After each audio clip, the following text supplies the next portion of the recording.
Hello friends, good morning all of you. ఈరోజు March 24-25 current affairs గురించి explain చేస్తాను. Current affairs అంటే చాలా ఈవెంట్స్ ఉంటాయి, చాలా న్యూస్ ఉంటాయి. ఆ న్యూస్ మొత్తం ఒక కాంపిటేటివ్ ఎగ్జామ్స్కి ప్రిపేర్ అయ్యే అభ్యర్థి చదువుకోవాల్సిన అవసరం లేదు. చాలా టైం వేస్ట్ అవుతుంది. ఏవైతే ఎగ్జామ్ పాయింట్ ఆఫ్ వ్యూలో ఇంపార్టెంటో అవి మాత్రమే ఎక్స్ప్లెయిన్ చేస్తున్నాను. కొన్ని ఇంపార్టెంట్ అయినప్పటికీ ఎక్స్ప్లెయిన్ చేయలేదు. Telangana socio economy, Telangana budget లాంటివి ఇంకా నేను అప్లోడ్ చేయలేదు వీడియో. ఎందుకంటే నోటిఫికేషన్స్ ఎప్పుడు వస్తాయో తెలియని అనిశ్చితి ఉంది. బట్ అతి త్వరలోనే Indian economy, Indian socio outlook and Indian budget, central budget రెండింటిని నేను అతి త్వరలోనే అప్లోడ్ చేస్తాను. పాయింట్ ఆఫ్ వ్యూలో, ఎగ్జామ్ పాయింట్ ఆఫ్ వ్యూలో పాయింట్ టు పాయింట్ ఎక్స్ప్లెయిన్ చేస్తాను. Let's start today current affairs. మొదటి అంశం వచ్చేసి రేర్ ఎర్త్ మ్యాగ్నెట్ పైలట్ ప్లాంట్ని హైదరాబాద్లో ఏఆర్సిఐ సెంటర్ వద్ద ఎస్టాబ్లిష్ చేయడం జరిగింది, అంటే ప్రారంభించడం జరిగింది. ఇది న్యూస్. మరి కరెంట్ అఫైర్స్ ఏంది? దానికి సంబంధించిన రిలేటెడ్ ఇన్ఫర్మేషన్ని మనం గ్యాదర్ చేసుకోవడమే కరెంట్ అఫైర్స్. మనం న్యూస్లలో చదువుతాము, ఏంటి rare earth magnet pilot plant ఎక్కడ ప్రారంభించారు? హైదరాబాద్లో ఏ సెంటర్ వద్ద? ఏఆర్సిఐ సెంటర్ వద్ద ప్రారంభించారు. ఎనఫ్. కానీ దానికి సంబంధించిన కరెంట్ అఫైర్స్, దానికి సంబంధించిన బ్యాక్గ్రౌండ్ ఏంటి, దానికి సంబంధించిన ఎడిషనల్ ఇన్ఫర్మేషన్ ఏంటి గ్యాదర్ చేసుకోవడమే కరెంట్ అఫైర్స్. అందులో భాగంగా ఈ సెంటర్, అంటే ఈ ప్లాంట్లో భాగంగా ఏం తయారు చేస్తారంట? నియోడియం, ఐరన్, బోరాన్ అనే మూలకాలను, అనే అరుదైన భూ అయస్కాంత మూలకాలను తయారు చేస్తారంట. ఇది న్యూస్. మరి కరెంట్ అఫైర్స్ ఏంటి? మనం తెలుసుకోవాల్సిన అడిషనల్ ఇన్ఫర్మేషన్ ఏంటంటే, మరి ఏముంటాయి అరుదైన ఖనిజాలు అంటే ఏముంటాయి? మనం అరుదైన ఖనిజాల గురించి తెలుసుకోవాలి. అరుదైన ఖనిజాలు మొత్తంగా 17 ఉంటాయి. అందులో భాగంగా లాథనైడ్ మూలకాలు 15 ఉంటాయి. స్కాండియం, ఇథ్రియం అనేవి ఈ రెండింటిని కలిపితే 17 మూలకాలని అరుదైన ఖనిజాలు అంటారు.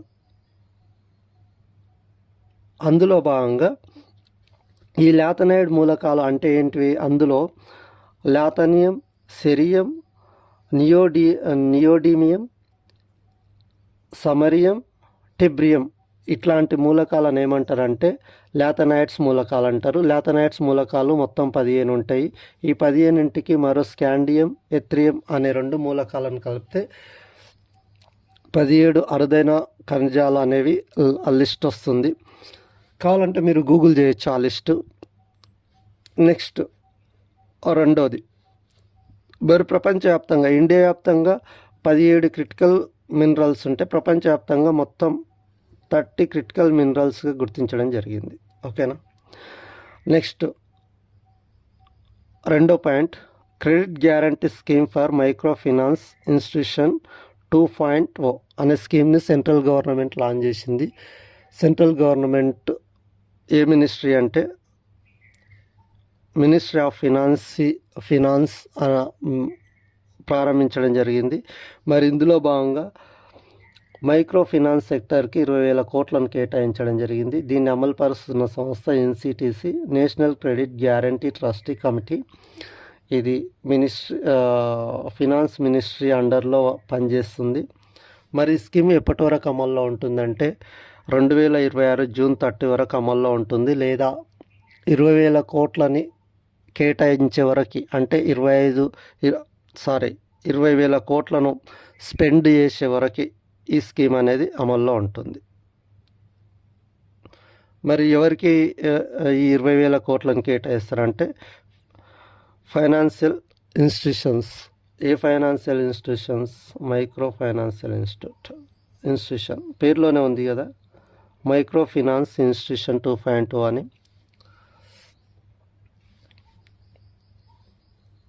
ఓకే, ఇది ఎన్ని వేల కోట్లను కేటాయించారంటే 20,000 కోట్లను కేటాయించారు. ఈ పథకం ఎప్పటి వరకు అమల్లో ఉంటుందంటే జూన్ 30, 2026 వరకు అమల్లో ఉంటుంది. అమలు చేస్తున్న సంస్థ ఎన్సిటిసి. నెక్స్ట్ మూడో టాపిక్ వచ్చేసి remission of duties and taxes on exported products scheme. దీన్ని ఏమంటారంటే RODTEP అనే స్కీమ్ను లాంచ్ చేయలేదు. ఇది ఆల్రెడీ 2021లో ప్రారంభించిన పథకమే. మళ్ళీ దీన్ని పునరుద్ధరించారు. ఈ స్కీమ్ పేరు remission of duties and taxes on exported products scheme, RODTEP. ఈ స్కీమ్ 2021లో లాంచ్ చేయడం జరిగింది. 2026లో మళ్ళీ దీన్ని పునరుద్ధరించారు. ఎందుకని పునరుద్ధరించాల్సిన అవసరం ఏంటంటే ట్యాక్స్ బర్డెన్ తగ్గించడం.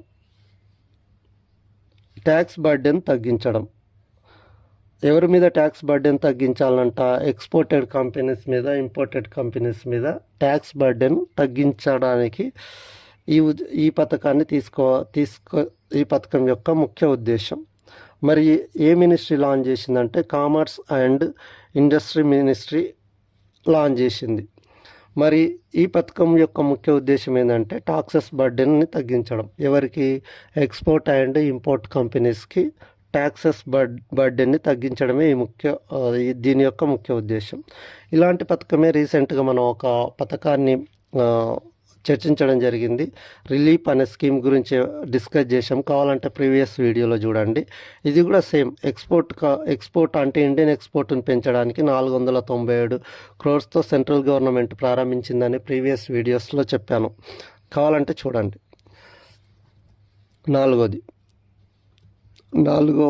నాలుగో అంశం జాతీయ భద్రత శిక్షణకు గాను RRU SSB మధ్య ఒప్పందం జరిగింది. మరి RRU అంటే ఏంది, SSB అంటే ఏంది? ఈ ఒప్పందం యొక్క ముఖ్య ఉద్దేశం ఏంది? ఒప్పందం యొక్క ముఖ్య ఉద్దేశం ఏం లేదు, జాతీయ భద్రత కోసం శిక్షణ ఇవ్వడం. ఎవరికి ఇస్తారు?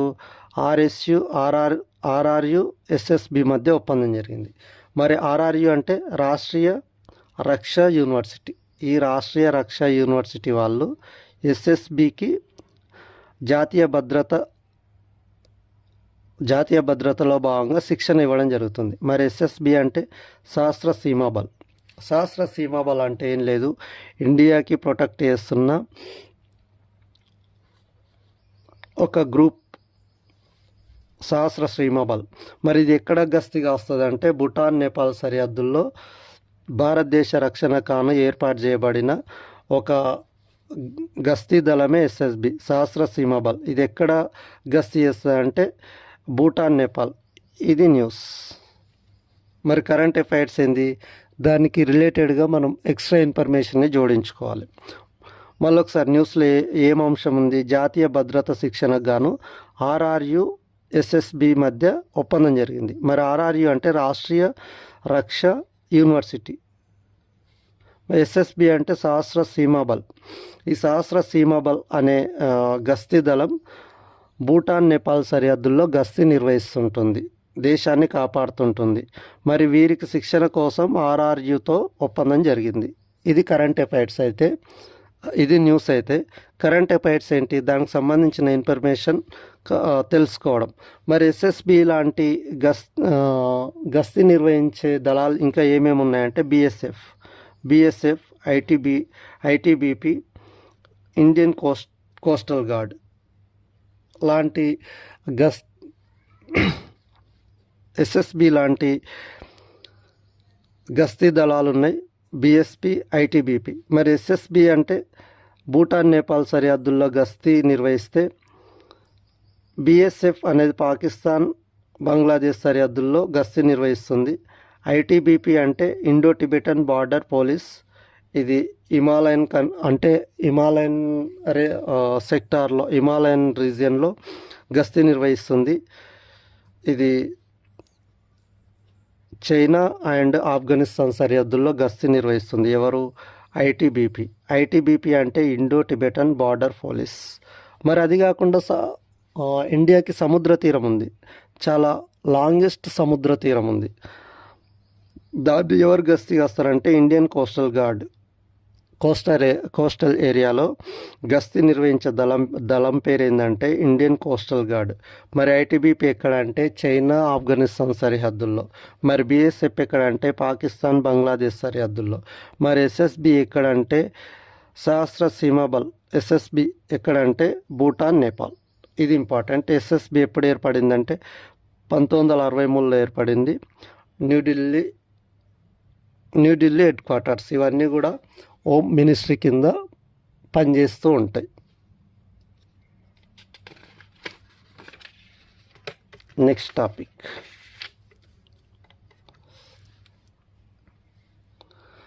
Topic Sarhul festival. Sarhul festival అంటే తెలుగువారికి, తెలంగాణ ప్రజలకి, ఆంధ్రప్రదేశ్ ప్రజలకి ఉగాది ఎలాగో జార్ఖండ్ ప్రజలకి సర్హుల్ ఫెస్టివల్ అలాంటిదన్నమాట. ఈ సర్హుల్ ఫెస్టివల్ ఓన్లీ జార్ఖండ్లోనే కాదు, ఒరిస్సా, ఛత్తీస్గఢ్లో జరుపుకుంటారు. కానీ మేజర్గా మాత్రం జార్ఖండ్లో జరుపుకుంటారు. మరి ఇదేంది సర్హుల్ ఫెస్టివల్ యొక్క ముఖ్య ఉద్దేశం ఏంటంటే చెట్లకు పూజ చేస్తారు. ఈ చెట్లకి, సాల్ చెట్లకి పూజ చేస్తారు. ఇది ట్రీస్ ఫెస్టివల్ అనుకోవచ్చు. మరి ఈ సర్హుల్ ఫెస్టివల్ని జరుపుకునే తెగలు ఏంటి అంటే Oraon tribes, Santhal tribes, Munda tribes. ఈ 3 ట్రైబ్స్ ఈ సర్హుల్ ఫెస్టివల్ని అధికంగా జరుపుకుంటారు. ఎక్కడంటే జార్ఖండ్, ఒరిస్సా, ఛత్తీస్గఢ్లలో ఉన్న oral tribes, Santhal tribes and Munda tribes జరుపుకుంటారు. మేజర్గా జార్ఖండ్. ఉగాది తెలుగువారికి ఎలాగో, గుడి పడవ మహారాష్ట్ర వారికి ఎలాగో, సర్హుల్ ఫెస్టివల్ జార్ఖండ్కి అలాగా. ఈ క్వశ్చన్ ఎలాగ రావచ్చు అంటే జతపరచండి అని రావచ్చు. ఉగాది ఆంధ్రప్రదేశ్, గుడి పడవ మహారాష్ట్ర, సర్హుల్ ఫెస్టివల్ జార్ఖండ్, ఇలాంటి టైప్లో రావచ్చు. ఏ విధంగా వచ్చినా కానీ సిద్ధంగా ఉండాలి. కాబట్టి ఇట్లాంటి ఫెస్టివల్స్ గురించి డిస్కస్ చేయడం జరుగుతుంది. మరి నెక్స్ట్ అంతర్జాతీయ క్షయ డే ఎప్పుడు జరుపుకుంటాం? మార్చ్ 24వ తేదీన. ఇక్కడ రాశా కదా, మార్చ్ 24వ తేదీన జరుపుకుంటాం. ఎవరు నిర్వహిస్తారు? WHO నిర్వహిస్తుంది. ఇంతే. కరెంట్ అఫైర్స్ ఏం లేదు. ఇంతే, కరెంట్ అఫైర్స్ ఏమి లేదు. న్యూస్లో ఉన్న అంశం ఏంటంటే అంతర్జాతీయ క్షయ డే 2026 మార్చి 24 జరుగుతుంది. ఎవరు నిర్వహిస్తారంటే WHO. దాని యొక్క థీమ్ ఏంటంటే స్టాప్ టీబీ.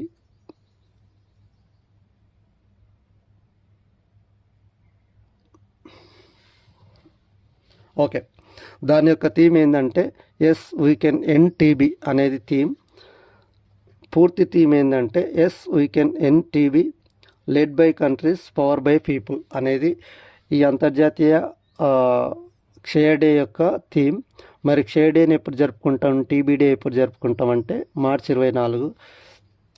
మరి నిర్వహిస్తున్న సంస్థలు ఏది అంటే WHO మరో 2 సంస్థలతో మరో సంస్థతో కలిపి నిర్వహిస్తుంది. అదే స్టాప్ టీబీతో పార్ట్నర్షిప్లో భాగంగా WHO నిర్వహిస్తుంది.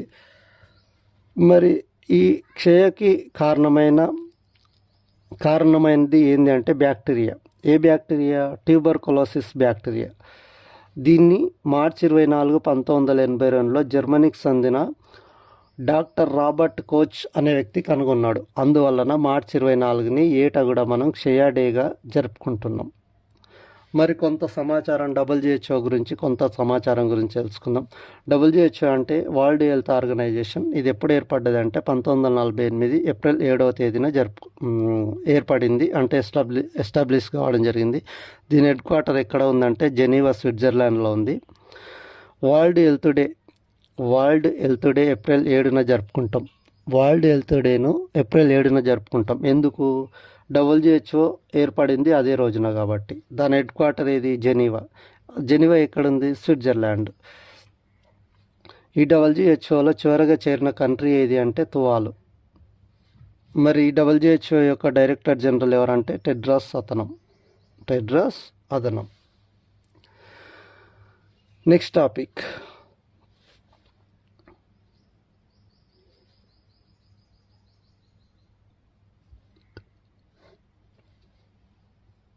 టాపిక్ వచ్చేసి అస్సాం రైఫిల్స్ డే మార్చి 24వ తేదీన జరుపుకుంటాం. ఈ అస్సాం రైఫిల్స్ ఇది కూడా ఒక రకమైన గస్తీ దళం. ఇది ఎక్కడ ఉంటుందంటే ఇండో మయన్మార్ బార్డర్లో ఉంటుంది. ఇది హోమ్ మినిస్టర్ పరిధిలో ఉంటుంది. మనం ఇందాక ఎక్స్ప్లెయిన్ చేసుకున్నాం బీఎస్ఎఫ్, ఐటీబీపీ అని, కోస్టల్ గార్డ్స్ అని చెప్పేసి. ఇవన్నీ బార్డర్ అంటే మన ఇండియన్ని ఎల్లవేళ్ళ కంటికి రెప్పలా కాపాడుతున్న గస్తీ దళాలు ఇవన్నీ. అస్సాం రైఫిల్స్ డే మార్చి 24వ తేదీన జరుపుకుంటాం అనేది న్యూస్ అయితే ఇది హోమ్ మినిస్ట్రీ కింద ఉంటుంది అనే ఇది ఇండో మయన్మార్ సరిహద్దుల్లో గస్తీ నిర్వహిస్తుంది. మరి మయన్మార్తో సరిహద్దున్న రాష్ట్రాలు ఏవేవి? అరుణాచల్ ప్రదేశ్, నాగాల్యాండ్, మణిపూర్, మిజోరాం. మరి దీని హెడ్ క్వార్టర్ ఎక్కడుంది? అస్సాం రైఫిల్స్ యొక్క హెడ్ క్వార్టర్ ఎక్కడుందంటే షిల్లాంగ్లో ఉంది.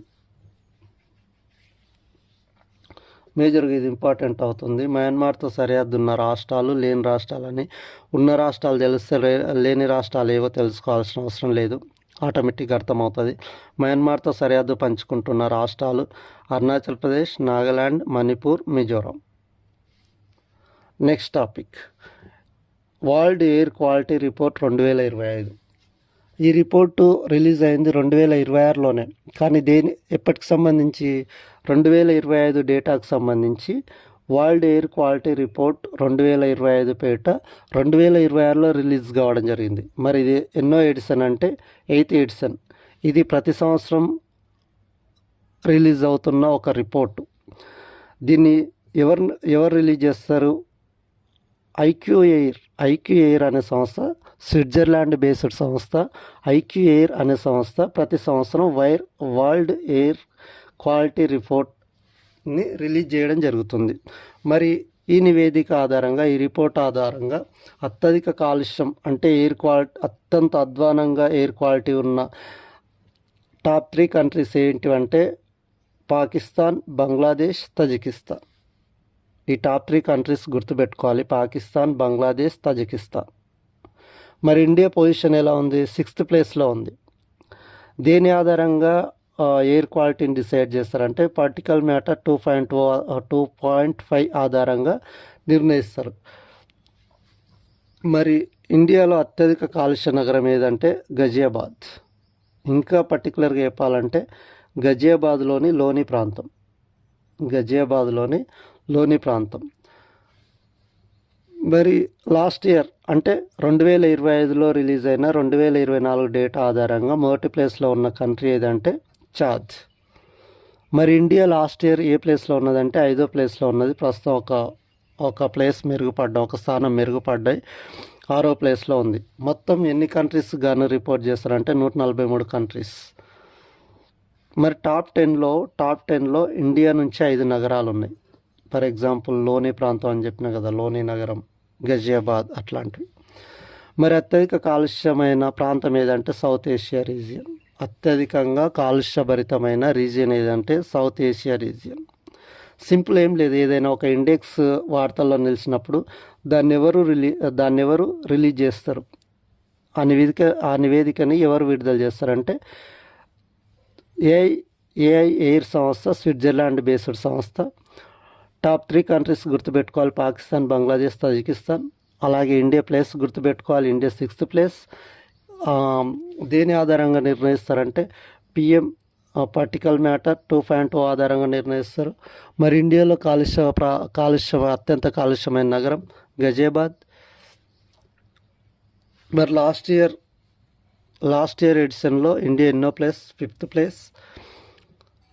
మరి మొత్తం ఎన్ని దేశాలను కన్సిడర్ చేస్తారంటే 143 కంట్రీస్. టాప్ 10లో ఇండియా నుంచే 5 నగరాలు ఉన్నాయి. మరి ఈ నివేదిక ప్రకారం అత్యంత కాలుష్యభరితమైన రీజియన్ ఏదంటే south Asia region. Next topic, Lok Sabha assembly స్థానాల పెంపు. ఇది ఆ టాపిక్, పార్టీ పరంగా వెరీ వెరీ వెరీ ఇంపార్టెంట్. లోక్సభలో సీట్ల పెంపు గురించి తెలిపే ఆర్టికల్ వచ్చేసి 8.1 సబ్సెక్షన్ 3. అసెంబ్లీలో సీట్ల స్థానాలను పెంపు గురించి చెప్తున్న ఆర్టికల్ 170 సబ్సెక్షన్ 3. ఓకేనా? లోక్సభ స్థానాల పెంపు గురించి చెప్తున్న ఆర్టికల్ ఏదంటే 81 సబ్సెక్షన్ 3 ఆర్టికల్. అసెంబ్లీ స్థానాల పెంపు గురించి చెప్తున్న ఆర్టికల్ 170 సబ్సెక్షన్ 3. మరి ఈ సందర్భంగా మనం ఒక చట్టం గురించి తెలుసుకోవాలి. నారీ శక్తి వందన్ అధినియం అనే యాక్ట్ని 106వ రాజ్యాంగ సవరణ ద్వారా తీసుకురావడం జరిగింది. ఈ 106వ రాజ్యాంగ సవరణ యొక్క ముఖ్య ఉద్దేశం ఏంటంటే 33% రిజర్వేషన్ ఇవ్వడం. 33% రిజర్వేషన్ని కల్పించడం. ఎవరికి? మహిళలకి.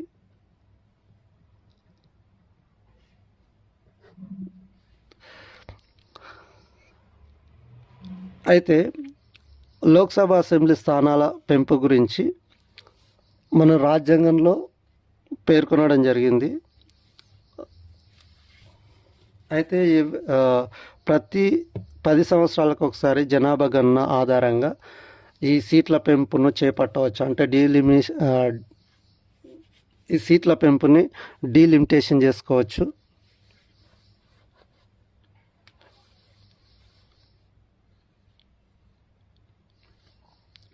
ఓకే, మరి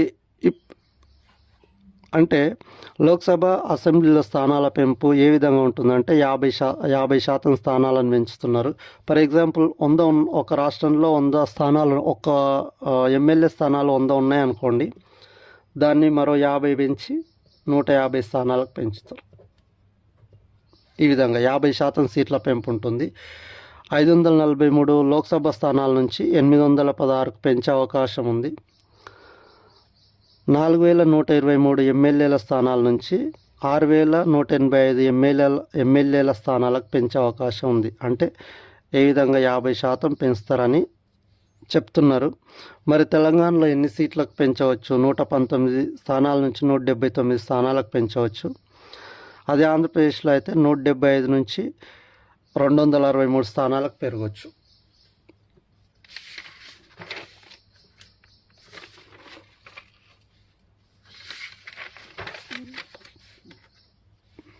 మరి ఏ జనాభా ఆధారంగా అంటే 2011 జనాభా లెక్కల ప్రకారం ఈ పెంపు ఉంటుందని పేర్కొనడం జరిగింది. మరి డీలిమిటేషన్ కమిషన్ గురించి మనం కొంత సమాచారం తెలుసుకోవాలి. ఇప్పటివరకు ఎన్నిసార్లు డీలిమిటేషన్ కమిషన్ ఏర్పాటు చేశారంటే 1952లో ఒకసారి, 1963లో ఒకసారి, 1973లో ఒకసారి, 2002లో మరొకసారి.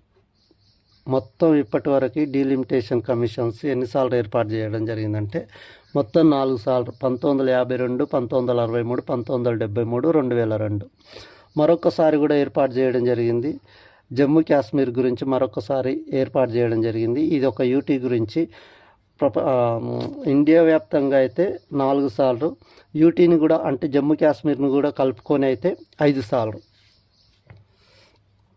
ఓకేనా? ఓకే. 1900 అంటే జమ్మూ కాశ్మీర్కి సంబంధించి స్పెషల్ స్టేటస్ని తొలగించిన సంవత్సరం ఏది? 2019లో 370 ఆర్టికల్ని రద్దు చేశారు కదా. ఈ సందర్భంగా జమ్మూ కాశ్మీర్లో ఎమ్మెల్యే స్థానాల, శాసనసభ స్థానాల పెంపు కోసం ఒక డీలిమిటేషన్ కమిషన్ని వేయడం జరిగింది. మరి 1976లో 42వ రాజ్యాంగ సవరణ చట్టాన్ని తీసుకురావడం జరిగింది. అయితే ఈ 1976లో 42వ రాజ్యాంగ సవరణలో ఏమని పేర్కొన్నారంటే మరొక 25 సంవత్సరాలు అంటే 2001 వరకు లోక్సభ స్థానాలు కానీ అసెంబ్లీ స్థానాలు కానీ పెంచరాదు అని పేర్కొన్నారు. మళ్ళీ 2001లో 84వ రాజ్యాంగ సవరణ చట్టం ద్వారా 2026 వరకు పెంచరాదు అని పేర్కొన్నారు. సో ఈ 2026 సంవత్సరం వచ్చేసింది కాబట్టి గవర్నమెంట్ ఇప్పుడు పెంచాలని అనుకుంటుంది. ఏ జనాభా ఆధారంగా అంటే 2011 జనాభా లెక్కల ఆధారంగా. ఓకే, జనాభా ద్వారా ఇట్లా సీట్ల పెంపు ఉంటే ఒకవేళ జనాభా 2011 జనాభా లెక్కల ఆధారంగా అసెంబ్లీ స్థానాలు కానీ లోక్సభ ఎంపీ స్థానాలు కానీ సీట్లు పెంచినట్లయితే, ఒకవేళ 2011 జనాభా లెక్కలనే కన్సిడర్ చేసినట్లయితే దక్షిణాది రాష్ట్రాలు అనేవి నష్టపోవడం జరుగుతుంది. ఏ విధంగా నష్టపోతుంది అనేది ఒక వీడియో చేస్తాను. ప్రస్తుతానికైతే ఇది ఇన్ఫర్మేషన్. 2002లో డీలిమిటేషన్ కమిషన్కి అధ్యక్షత వహించిందంటే కుల్దీప్ సింగ్ యాదవ్. ఓకే, మరొక టాపిక్, మతం మారితే ఎస్సీ హోదా రద్దవుతుంది. మతం మారితే ఎస్సీ హోదా అనేది రద్దవుతుంది. ఈ తీర్పు సుప్రీంకోర్టు ఇచ్చింది. ఈ తీర్పు మరి ఈ తీర్పు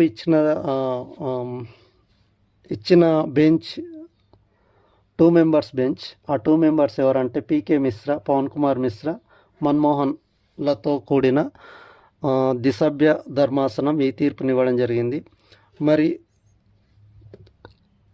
హిందూ మతం అంటే హిందూ, బౌద్ధం, సిక్కు ఈ మూడింటిని కలిపి, అంటే ఇస్లాం, క్రిస్టియన్ ఈ 2 మతాలను కాకుండా మిగతా మతాలు దేన్నైనా హిందూ మతంగా భావిస్తారు. మేజర్గా హిందూ, బౌద్ధం, సిక్కు ఈ మూడింటిని హిందూ మతంలో భాగంగానే భావిస్తారు. బట్ జైన మతం కూడా హిందూ మతంలో భాగంగానే భావిస్తారు. బట్ అది ఇంకొక స్టోరీ, అది పార్షియల్. నేను దాని గురించి ఎక్స్ప్లెయిన్ చేస్తాను. ఓకే, మతం మారితే ఎస్సీ హోదా రద్దు అవుతుంది. ఇప్పుడు న్యూస్లో ఉన్నది ఏంది? మతం మారితే ఎస్సీ హోదా రద్దు అవుతుంది. మరి తీర్పు ఇచ్చింది ఎవరు? సుప్రీంకోర్టు. ఏ ధర్మాసనం? ద్విసభ్య ధర్మాసనం. ఆ ధర్మాసనంలో ఉన్న సభ్యులు ఎవరు? తీర్పిచ్చినది ఎవరంటే పీకే మిశ్రా, మన్మోహన్లతో కూడిన ద్విసభ్య ధర్మాసనం ఈ తీర్పు ఇచ్చింది. ఈ తీర్పు ఆధారంగా ఒకవేళ మతం మారితే 1989 అట్రాసిటీ కేసు ద్వారా కేసు ఫైల్ చేయొచ్చని కూడా పేర్కొంది. మరి తీర్పు దేని ద్వారా వెలువరించడం జరిగిందంటే ఇది అత్యంత ఇంపార్టెంట్. గ్రూప్ 1, గ్రూప్ 2 లాంటి ఎగ్జామ్లకి ఇది అత్యంత important. Constitution scheduled caste order 1950లోని క్లాస్ 3 ఆధారంగా ఈ తీర్పునివ్వడం జరిగింది. మరి ఈ తీర్పు ఇందులో ఏముంది? క్లాస్ 3లో ఏముంది? మతం మారితే ఎస్సీ హోదా కోల్పోతారా అని ఉంది. మరి హిందూ మతం అంటే ఏదని డెఫినేషన్ 1956లో బౌద్ధ మతాన్ని హిందూ మతంలో భాగంగా చేర్చారు. 1990లో సిక్కు మతాన్ని హిందూలో భాగంగా చేశారు. ఏం లేదు, మతం మారితే ఎస్సీ హోదా రద్దు అవుతుందని దేని ద్వారా తీర్పిచ్చారంటే constitution schedule caste order 1950 clause 3 ఆధారంగా ఇవ్వడం జరిగింది. ఈ క్లాస్ 3 ఏం చెప్తుంది? మతం మారితే ఎస్సీ హోదా రద్దు అవుతుంది. ఆ ఎస్సీలో ఎవరెవరు ఉంటారంటే 1950లో ఎస్సీతో పాటు హిందూ మతంతో పాటు బౌద్ధ మతాన్ని యాడ్ చేశారు. 1990లో సిక్కు మతాన్ని కూడా యాడ్ చేశారు. మరి ఈ తీర్పు ఈ తీర్పుకి దేనికోసం ఈ తీర్పు వచ్చిందంటే ఆంధ్రప్రదేశ్ హైకోర్టు మతం మారితే ఎస్సీ హోదా రద్దు అవుతుందని తీర్పిచ్చింది. ఆ తీర్పును సుప్రీంకోర్టు కూడా సమర్థించింది. ఏ కేసులో భాగంగా అంటే చింతారా ఆనంద్ కేసులో భాగంగా ఈ జడ్జిమెంట్ వెలువరించడం జరిగింది. ఇది ఇంపార్టెంట్. నెక్స్ట్ పాయింట్,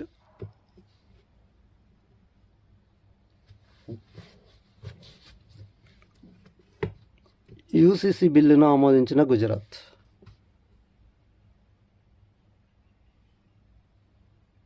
మరి యూసీసీ అంటే ఏంది?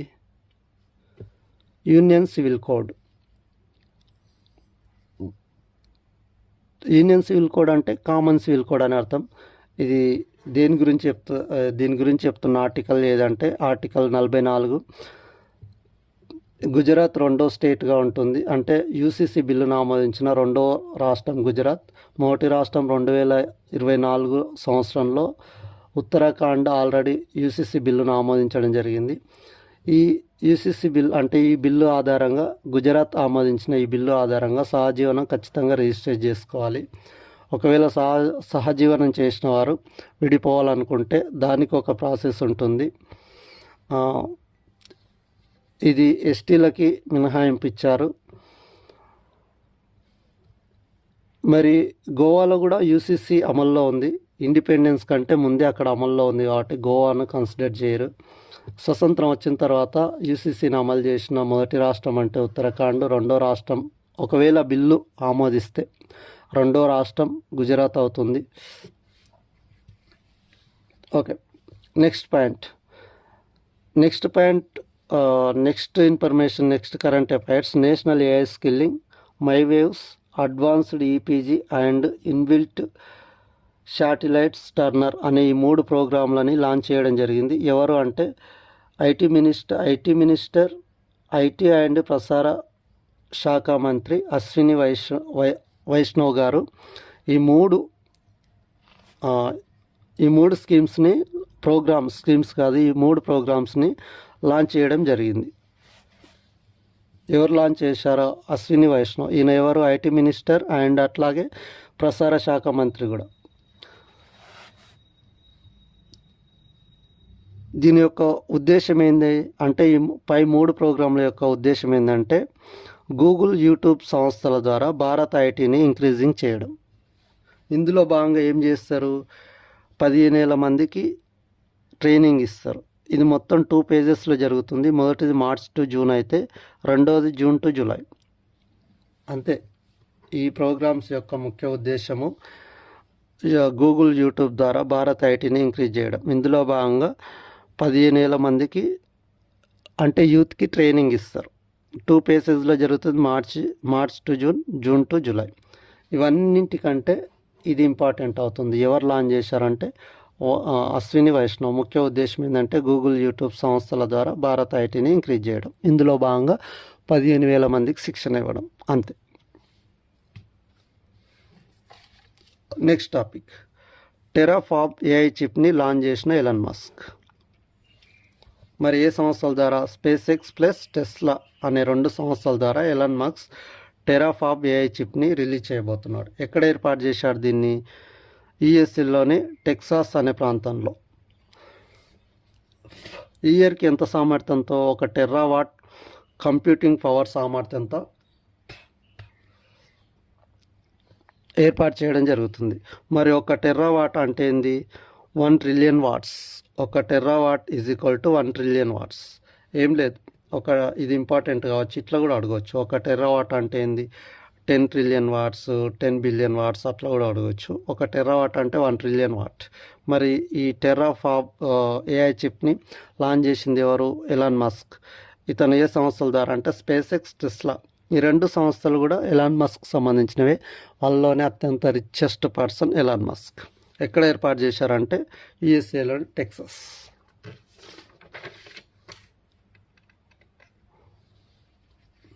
నెక్స్ట్, వాయుబాన్ అనే ప్రాజెక్టుని ఇండియన్ ఎయిర్పోర్ట్స్ వాళ్ళు ఏర్పాటు చేయడం జరిగింది. ఏం లేదు, వాయుబాన్ అంటే ఇది ఇండియాలోనే మొట్టమొదటి హెలికాప్టర్ ఆధారిత డ్రోన్ సిస్టమ్. మొట్టమొదటి, అత్యధిక, చిట్ట చివరి, అతి పెద్దది, అతి చిన్నది, ఇలాంటి అంశాలు ఎప్పుడు కూడా ఎగ్జామ్ ఓరియంటల్లో ఎగ్జామ్ పరంగా ఎప్పుడు కూడా ఇట్లాంటి అంశాలు ఇంపార్టెంటే.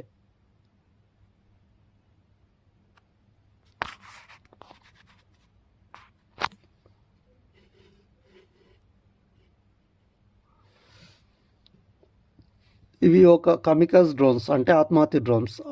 ఆత్మాహుతి డ్రోన్స్ని అంటే తనకు తానుగా పేల్చుకునే డ్రోన్స్ని ఏమంటారంటే కమికస్ డ్రోన్స్ అంటారు. ఇది గాలిలో ఎగిరే సామర్థ్యం ఎంత అంటే 30 మినిట్స్. దీన్ని ఎవరు డిజైన్ చేశారు, ఎవరు తయారు చేశారంటే డైరెక్టరేట్ ఆఫ్ ఏరోస్పేస్ డిజైన్ వారు తయారు చేశారు. సింపుల్, ఏం లేదు. ఇట్లాంటి క్వశ్చన్స్ ఎగ్జామ్స్లో ఎక్కువ అడుగుతున్నారు. వాయుబాన్ ప్రాజెక్టు దేన్ని ఎవరు లాంచ్ చేశారంటే ఎయిర్పోర్ట్స్ అంటే ఇండియన్ ఎయిర్పోర్ట్స్లో కింద ఉండే అంటే ఇండియన్ ఎయిర్పోర్ట్స్ అథారిటీ కింద పనిచేసే డైరెక్టరేట్ ఆఫ్ ఏరోస్పేస్ డిజైన్ వారు తయారు చేశారు. దీని యొక్క ముఖ్య ఉద్దేశం ఏంటంటే దీని యొక్క మోటి హెలికాప్టర్ ఆధారిత డ్రోన్ సిస్టమ్. ఇది కామ్కాస్ డ్రోన్ అంటే ఆత్మాహుతి డ్రోన్. ఇది గాలిలో ఎండూసెన్స్ అంటే గాలిలో ప్రయాణించే సామర్థ్యం 30 మినిట్స్ గాలిలో ఉండగలదు. ఓకే. అండ్ ఈరోజు లాస్ట్ టాపిక్ వచ్చేసి ఫ్యూయల్ ఎమర్జెన్సీని ప్రకటించిన ఫిలిప్పీన్స్. మనం చూస్తున్నాం ఇరాన్, ఇజ్రాయెల్, అమెరికా వార్, తర్వాత రష్యా, ఉక్రెయిన్ వార్. ఈ విధంగా ప్రపంచంలో నెలకొన్న అనిశ్చితి వల్ల ఫ్యూయల్ అనేది అంటే ప్రపంచం ప్రాబ్లమ్స్ని ఎదుర్కొంటుంది. అవునా కాదా? ఈ పెట్రోలియం పరంగా కానీ ఫ్యూయల్ పరంగా కానీ ప్రపంచం ఎఫెక్ట్ అవుతుంది. ఒక్క హార్ముజ్ జలసంధి ద్వారానే 20% ఫ్యూయల్ రవాణా జరుగుతుంది. ఎగుమతులు దిగుమతులు ఇక్కడ నుంచే జరుగుతాయి. 20%, 1/5. అది ఇప్పుడు ఈ హార్ముజ్ను ఇరాన్ మూసేయడం వల్ల ప్రపంచం ఆయిల్ క్రైసిస్ని ఆయిల్ క్రైసిస్ని ఎదుర్కొంటుంది. ఆ విధంగా ఎఫెక్ట్ అయిన కంట్రీ ఫిలిప్పీన్స్ ఫ్యూయల్ ఎమర్జెన్సీని ప్రకటించడం జరిగింది. మరి ఫ్యూయల్ ఎమర్జెన్సీని ప్రకటిస్తే ఏమవుతుందంటే ఓన్లీ ఇంపార్టెంట్ సెక్టార్స్కి మాత్రమే ఈ ఫ్యూయల్ సప్లై అనేది ఉంటుంది. మిగతా అన్నింటికి నిలిపివేయడం జరుగుతుంది. మరి ఫిలిప్పీన్స్ అధ్యక్షుడు ఎవరంటే ఫెర్నాండ్ మార్కోస్ జూనియర్. ఓకే, ఇందులో భాగంగా ఇది న్యూస్ అయితే మరి కరెంట్ అఫైర్స్లో భాగంగా మనం ఏం తెలుసుకోవాలి. అసలు ఎల్పిజి మనం న్యూస్లో బాగా వింటున్నాం, ఎల్పిజి ఎల్ఎన్జి అని వింటున్నాం. మరి ఎల్పిజికి ఎల్ఎన్జికి తేడా ఏంటంటే ఎల్పిజిలో మనం ఏం వాడతాం అంటే హైడ్రోకార్బన్స్ వాడతాం. హైడ్రోకార్బన్స్ అంటే ఏంటి మీథేన్, ప్రోపేన్, బ్యూటేన్. మరి ఎల్ఎన్జిలో ఏం వాడతాం CH4 వాడతాం, మీథేన్ CH4 వాడతాం. మరి ఎల్పిజిని ఏ విధంగా ఉత్పత్తి చేస్తాం? ఆయిల్ రిఫైనింగ్ ద్వారా, గ్యాస్ ఉత్పత్తి ద్వారా ఈ ఎల్పిజి అనేది ఉత్పత్తి చేయడం జరుగుతుంది. మరి ఎల్ఎన్జి ఏ విధంగా ఉత్పత్తి చేస్తాం? న్యాచురల్ గ్యాస్ని కూలింగ్ చేసే టైంలో ఎల్ఎన్జి ఉత్పత్తి చేయడం జరుగుతుంది. మరి ఈ ఎల్పిజిని ఎక్కడ స్టోర్ చేస్తామంటే సిలిండర్స్లో స్టోర్ చేస్తాం. ఎల్ఎన్జిని ఎక్కడ స్టోర్ చేస్తామంటే క్రయోజెనిక్ ట్యాంక్స్లో స్టోర్ చేస్తాము. మరి ఎల్పిజిని ఏ విధంగా పంపిణీ చేస్తామంటే ట్రక్స్ ద్వారా పంపిణీ చేస్తే, ఎల్ఎన్జిని ఏ విధంగా క్రయోజెనిక్ షిప్స్ ద్వారా పంపిణీ చేయడం జరుగుతుంది. మరి ఎల్పిజి ద్వారా హై రిస్క్ ఉంటుంది. అంటే ఒకవేళ లీకేజ్ అయితే పేలిపోవడము, గ్యాస్ లీక్ అవ్వడము, హెల్త్ ప్రాబ్లమ్స్ రావడం లాంటి హై రిస్క్ ఉంటుంది.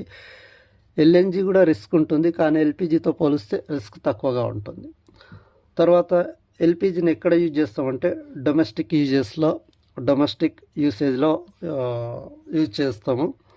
మరి ఎల్ఎన్జిని ఎక్కడ యూజ్ చేస్తామంటే స్టీల్ ప్లాంట్స్లో, ఫర్టిలైజర్స్లో, పెట్రోకెమికల్స్ లాంటి ప్లాంట్స్లో ఎల్ఎన్జిని యూజ్ చేస్తాము. ఈ పాయింట్స్ అన్నీ ఎగ్జామ్ ఓరియంటెడ్లో అత్యంత ఇంపార్టెంట్. సో ఇవి ఫ్రెండ్స్ ఈనాటి కరెంట్ అఫైర్స్. సో లాస్ట్ వీడియోలో నేను ఒక క్వశ్చన్ అడిగాను, షాహిదీ దివాస్ ఎప్పుడు జరుపుకుంటాం, దాని యొక్క ప్రత్యేకత ఏంటి అని. షాహిదీ దివాస్ మార్చ్ 23లో జరుపుకుంటాం. మరి ప్రత్యేకత,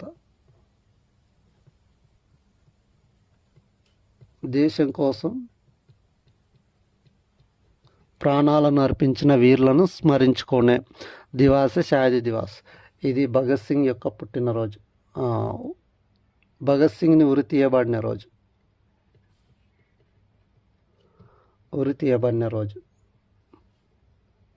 ఇక్కడ Lahore jail.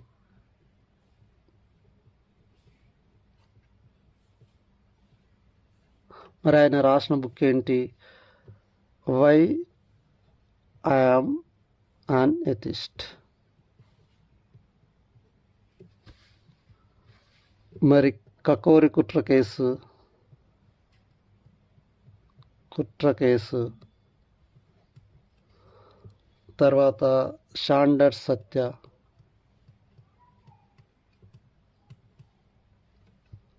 Central assembly bomb,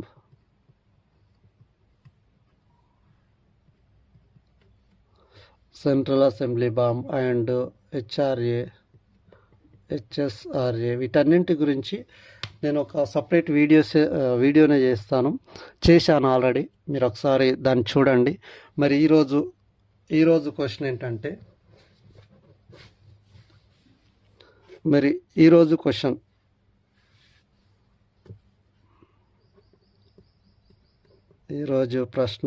ఈరోజు ప్రశ్న వచ్చేసి